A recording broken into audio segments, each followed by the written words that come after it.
welcome back to Linda's Pantry. So I'm excited to bring you along for this canning session. The other night we had green beans that I canned, and I added red potatoes and some canned bacon, and it was so delicious. And that's our favorite way to have them, but I realized I had only one more jar of canned bacon left. And so this was canned on May 15th of 2011, and so as you can see, it has a great shelf life as long as you keep it in a cool, dark place, which I do. And I decided this time I'm going to can it a little bit different. This was raw packed, and then the next video that you see after this one, so stay tuned, will be a comparison of the way I'm doing it today opposed to this way. I love this way, but I want to see if there's an even better way, because I so like par cooked meats better. Aesthetically, they look prettier in the jar, and the jars are easier to clean up, even though these jars are not hard to clean up. But I just want to see if it has a better texture. So I've got 4 packages of 3 pounds ends and pieces. And if this inspires you to stay with me, please go down in the About section, check out the links that I've left here for you. The first one's going to be a link to the All-American Canner. And if you don't want to spend that money, and I understand, because I didn't spend it for years. I used 2 Presto canners, but you can shop through that link and maybe pick yourself up a Presto canner to start canning, because it's super easy and it's very, very rewarding. And I know what went into this, and it makes me feel good about having that on my shelf. That being said, let's get started.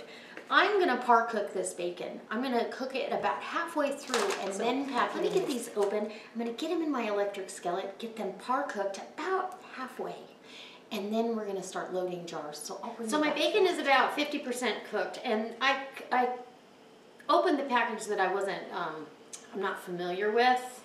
They're ends and pieces. Some of these are big chunks and a lot of fat, but you know, there's recipes that you need that. Let's say you're making a nice pot of pork and beans.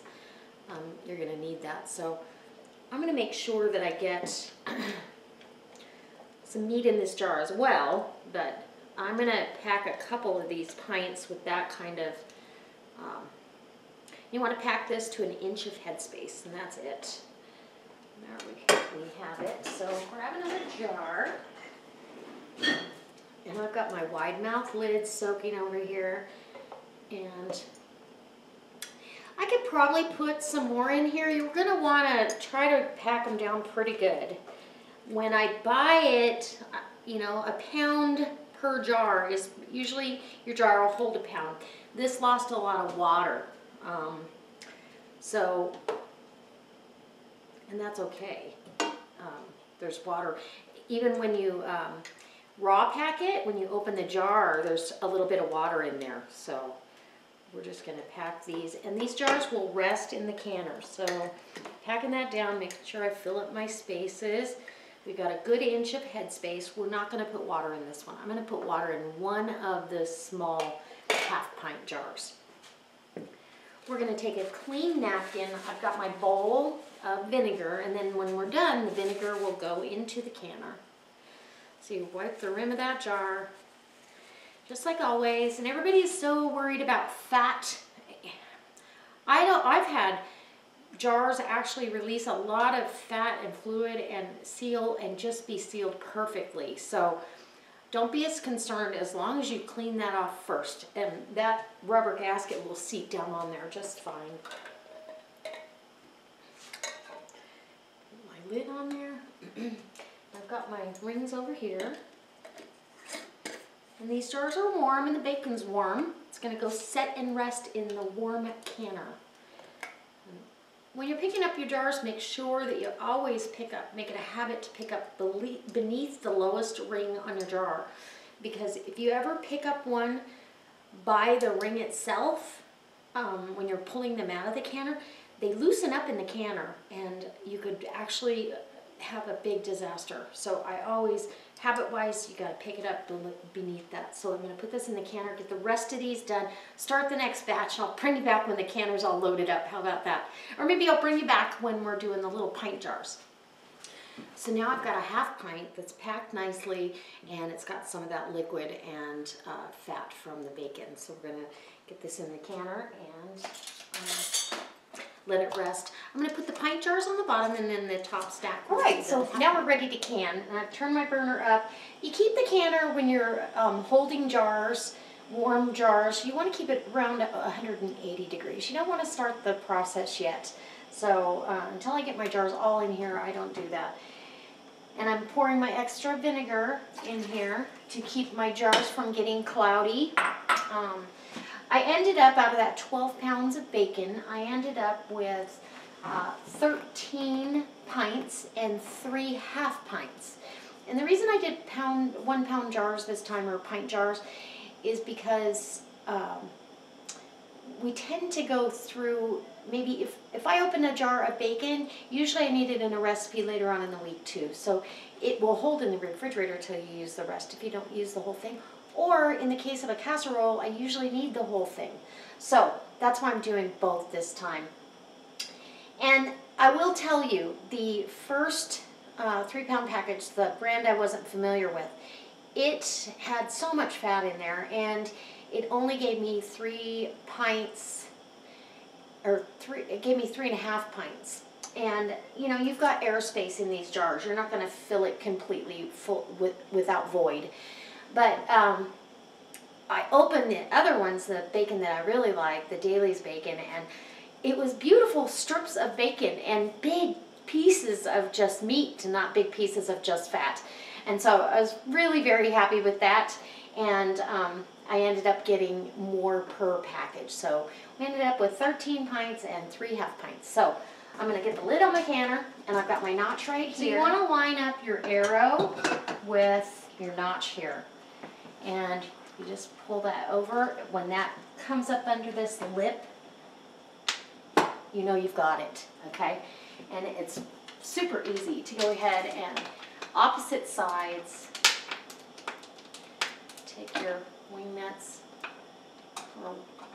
and now we're tightening them down. I can scoop this back into place. The clearance, as you can see, is very, very close on my stovetop.